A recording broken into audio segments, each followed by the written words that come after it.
నమస్తే, జర్నలిస్ట్ మీ కేఎంఆర్. ఆంధ్రప్రదేశ్లో 2024 సార్వత్రిక ఎన్నికల తర్వాత అధికారంలో రావడం ఖాయమని చెప్పి భావించిన వైఎస్ఆర్సీపీ 24 ఎన్నికల్లో 11 సీట్లకి పరిమితం కావడంతో వైఎస్ఆర్సీపీలో పూర్తిగా నిర్వీర్యం అయ్యే పరిస్థితి ఏర్పడింది. గత 2-3 నెలల నుంచి మళ్ళీ పార్టీలో ఒక కొత్త ఉత్సాహాన్ని నింపుతున్నారు ఆ పార్టీ అధ్యక్షుడు వైఎస్ జగన్మోహన్ రెడ్డి గారు. మరి చాలా నియోజకవర్గాల్లో వైఎస్ఆర్సీపీ తరఫున 2024 ఎన్నికల్లో పోటీ చేసిన అభ్యర్థులు ఎక్కడా కూడా కనిపించే పరిస్థితి లేదు. కొద్ది మంది మాత్రం, అంటే వేళ్ల మీద లెక్క పెట్టే వాళ్ళు మాత్రమే అప్పుడప్పుడు పార్టీ కార్యక్రమాలు, పార్టీ ఇచ్చే ఆదేశాలని పాటిస్తూ ముందుకు వెళ్తున్నారు. మరి ఉమ్మడి పశ్చిమ గోదావరి జిల్లాలో కానీ, తూర్పుగోదావరి జిల్లాలో కానీ, కృష్ణా జిల్లాలో కానీ, గుంటూరు జిల్లాలో కానీ, ఇలా రాజధానికి చుట్టుపక్కల ఉన్న జిల్లాలు ఆయా నియోజకవర్గంలో వైఎస్ఆర్సీపీ ఇన్ఛార్జీల పరిస్థితి ఆలోచిస్తే, మరి ఉమ్మడి పశ్చిమ గోదావరి జిల్లాకు సంబంధించిన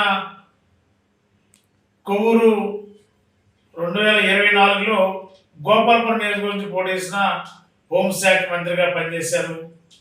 వైసీపీ పాలనలో ప్రస్తుతం మాజీగా ఉన్నారు. గోపాలపురం వైఎస్ఆర్సీపీ ఇన్ఛార్జిగా కొనసాగుతున్నారు శ్రీమతి తానేటి వనిత గారు. మరి ఎన్నికల తర్వాత ఈ 10 నెలల కాలంలో ఎక్కడో ఒకసారి పార్టీ ఆదేశించిన కార్యక్రమాల్లో తప్ప మిగిలిన చోట ఎక్కడ కూడా దరిదాపులో కనిపించిన పరిస్థితి లేవు. అసలు పార్టీ కార్యకలాపాలు కూడా గోపాలపురం నియోజకవర్గంలో ఎక్కడ జరిగినట్టు కూడా లేదంటే ఆ కార్యకర్తల్లో కొంత అసహనం వ్యక్తం అవుతుందో తెలుస్తుంది. మరి కొవ్వూరులో పోటీ చేసిన తలారి వెంకట్రావు మరి కొవ్వూరుని పూర్తిగా ఎన్నికల తర్వాత వదిలేశారు. కొవ్వూరులో అప్పుడప్పుడు చుట్టం చూపుగా మాత్రమే తలారి వెంకట్రావు కొవ్వూరు వెళ్తున్నట్టు తెలుస్తుంది తప్ప ఎవరికైతే ఇన్ఛార్జీలుగా అప్పచెప్పారో 24లో ఆ అభ్యర్థులు ఆ నియోజకవర్గాలు చేంజ్ చేయడం వల్ల తీవ్ర అసంతృప్తి, అంటే కొవ్వూరు వెళ్ళిన తలారి వెంకట్రావు అసంతృప్తితో ఉన్నారు. కానీ పార్టీ నిర్ణయం మేరకు పోటీ చేశారు, ఓటమి పాలయ్యారు. మరి గోపాలపురం వచ్చిన తానేటి వనిత గారు కూడా గోపాలపురంలో గ్రూప్ రాజకీయాలు, వర్గ రాజకీయాల మధ్య నలిగిపోయి ఆ నియోజకవర్గంలో పోటీ చేస్తే గెలవడం కష్టం భావించిన తానేటి వనిత గారు తనకున్న రాజకీయ పరమైన అనుభవం కానీ, లేకపోతే వైఎస్ఆర్సీపీలో పెద్ద దగ్గర ఉన్న వారికి ఉన్న రాజకీయ పరంగా ఇన్ఫ్లుయెన్స్ కానీ గోపాలపురం టికెట్ తెచ్చుకున్నారు. మరి ఈ కూటమి గాలితో మరి అందరూ కూడా దాదాపుగా గాలిలో కొట్టుకుపోయిన పరిస్థితి ఏర్పడింది. మరి నిడదవోలులో ఉన్న జిఎస్ రావు గారు అబ్బాయి, ఆయన కూడా శ్రీనివాసరావు గారు ఎక్కడ కూడా కనిపించట్లేదు. 24 ఎన్నికల తర్వాత అక్కడక్కడ చిన్న కార్యక్రమం తప్ప ఎక్కడ కూడా కనిపించే పరిస్థితి. అదేవిధంగా ఆచంట మాజీ మంత్రి చేశారు, గృహ నిర్మాణ శాఖ మంత్రిగా చేశారు, తర్వాత చాలా సీనియర్గా ఉన్నారు వైఎస్ఆర్సీపీలో. మరి రంగనాథరాజు గారు కూడా అప్పుడప్పుడు అక్కడక్కడ ఏదైనా కార్యక్రమాలు తప్ప పెద్దగా ఆశించిన స్థాయిలో ఆచంటలో కూడా పార్టీ కార్యక్రమాలు ఏమీ కూడా పెట్టిన సందర్భాలు కనిపించలేదు. అదేవిధంగా నరసాపురంలో ప్రసాద్ రాజు గారు మరి ఆ పార్టీకి జిల్లా అధ్యక్షుడిగా ఉన్నారు. ఆ జిల్లాలో పశ్చిమ గోదావరి జిల్లాకి కాబట్టి ఎంతో కొంత కార్యక్రమాలు ప్రసాద్ రాజు గారు మాత్రం నరసాపురంలో అక్కడక్కడ ఈ మధ్యకాలంలో కనిపించే పరిస్థితి ఉంది. అంతేకాకుండా పాలకొల్లు గుడాల గోపి కొత్తగా తీసుకొచ్చిన పార్టీ అధిష్టానం, బీసీ నాయకులు ఎన్నికల్లో బాగా హడావుడి చేశాడు. ఈ 10 నెలలు ఎక్కడ కూడా అసలు ఉన్నారా లేదా, పార్టీలో ఉన్నారా లేదా, అది ఎక్కడ ఉన్నారో కూడా తెలియని పరిస్థితి పాలకొల్లు నియోజకవర్గం. భీమవరంలో గ్రంథ శ్రీనివాస్ గారు మండవారు ఉన్నారు. మరి ఆ పార్టీ మీద విమర్శలు చేసి రాజకీయాల నుంచి పక్కగా రాలేదు కానీ స్తబ్దతగా ఉన్నారు. వైఎస్ఆర్సీపీకి ఇన్ఛార్జ్ అయిన పరిస్థితి. నియోజకవర్గానికి వచ్చేసరికి 2024లో ఓడిపోయిన గ్రంథ శ్రీనివాస్ గారు ఇటీవల కాలంలో వైఎస్ఆర్సీపీ గుడ్ బై చెప్పారు. మరి భీమవరానికి ఇంకా వైఎస్ఆర్సీపీకి ఇన్ఛార్జిని ఎవరిని నియమించలేదు. ప్రస్తుతం అక్కడ భీమవరంలో స్తబ్దత వాతావరణం కనిపిస్తుంది. కైట్లూరులో ఉన్న డిఎన్ఆర్ గారు చాలా యాక్టివ్గా ఉన్నారు, జిల్లా ప్రెసిడెంట్గా ఉన్నారు. కైట్లూరు నియోజకవర్గంలో ఏ కార్యక్రమం చేసినా పార్టీ క్యాడర్ చెక్ చెదరలేదు, చాలా బ్రహ్మాండంగా పనిచేస్తున్నారు కైట్లూరు నియోజకవర్గంలో డిఎన్ఆర్ గారు. చాలా నియోజకవర్గాలు ఇప్పటికి కూడా మరి గుంటూరులో ముప్పాల వాసుబాబు గారు సీనియర్ లీడరు, మొన్ననే పిఎస్సి మెంబర్ అయ్యారు, చాలా యాక్టివ్గా ఉన్నారు.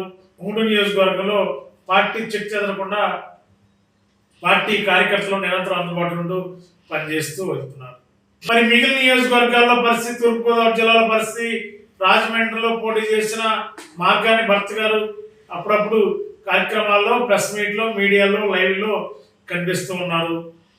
మిగిలిన వేణుగోపాలకృష్ణ గారు అప్పుడప్పుడు మీడియా సమావేశంలో పాల్గొన్నారు తప్ప పార్టీ కార్యక్రమాల్లో ఎక్కడ కూడా కనిపించే పరిస్థితి లేదు.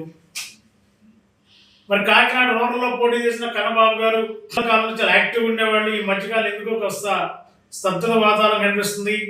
మీడియాలో కానీ లైవ్లో కానీ అక్కడ కనిపించే పరిస్థితి లేదు. ఇట్లా చెప్పుకుంటూ పోతే ప్రతి నియోజకవర్గంలో వైఎస్ఆర్సీపీ ఈ 2024 ముందు వైసీపీ పాలనలో ఒక వెలుగు వెలిగిన మంత్రులుగా పనిచేసిన నాయకులందరూ కూడా ఒక్కసారిగా స్తబ్దత వాతావరణంలో వచ్చారు. కొంతకాలం పాటు ఇప్పుడు ఎలక్షన్ లేవు కాబట్టి కొంతకాలం సైలెంట్ ఉంటే బెస్ట్, తర్వాత ఎన్నికలు సమీపించే కొద్దీ మళ్ళీ యాక్టివ్ అవుతుందని చెప్పి అనుకుంటున్నారు కొంతమంది నాయకులు. అంటే ప్రజలన్నీ గమనిస్తూ ఉంటారు. ఓడిపోయిన ప్రజలు ఉంటే మళ్ళీ పోటీ చేసినప్పుడు సింపతి పనిచేస్తుంది.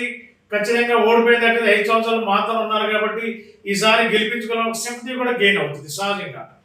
అంతేగాని ఎలక్షన్ ముందు 1 సంవత్సరం ముందు వచ్చేస్తే ప్రజలు ఆదేస్తారని అనుకుంటే రాజకీయ నాయకులు ప్రజలు చాలా తెలియగలవాళ్ళు. ఓటర్లు టైం చూసి విజ్ఞప్తి వ్యవహరిస్తారు. ఆ విజ్ఞప్తి వ్యవహరించినప్పుడు ఖచ్చితంగా విజయావకాశాలు ఉంటాయా లేవనేది రాజకీయ నాయకులు గుర్తుపెట్టుకునే అవసరం ఉంది. కాబట్టి ఓవరాల్గా గోదావరి జిల్లాలో కానీ అటు గుంటూరు జిల్లాలో కానీ కృష్ణా జిల్లాకు వస్తే మరి కొడాల నాని గారు అనారోగ్య పరిస్థితిలో ఆయన ముంబైలో ఉన్నారు.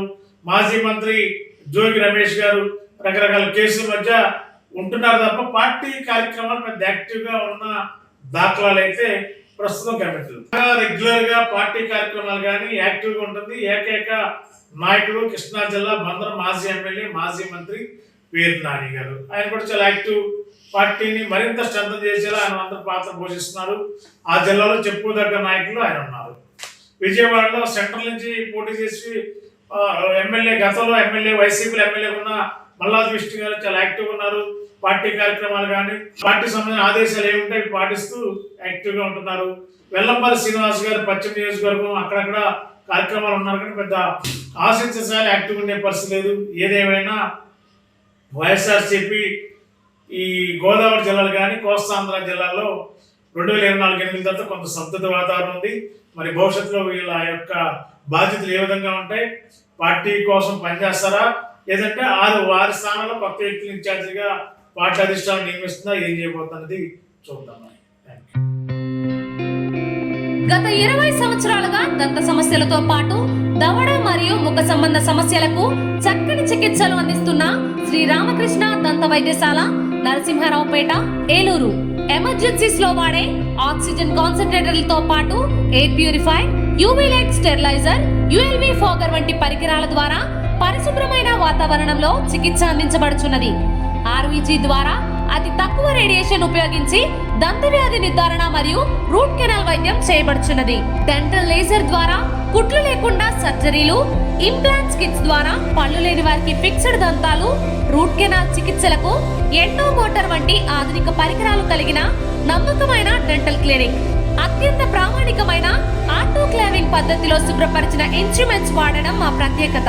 దంత సమస్యలకు చికిత్సతో పాటు విరిగిన దవడ మరియు ముఖ ఎముకలకు చికిత్స, ఎత్తు మరియు వంకర దవడలకు కాస్మెటిక్ సర్జరీ, యాక్సిలోఫేషియల్ వంటి చికిత్సలకు చిరునామా శ్రీ రామకృష్ణ దంత వైద్యశాల, వేములపల్లి రెసిడెన్సీ అపార్ట్మెంట్, నరసింహారావుపేట, ఏలూరు.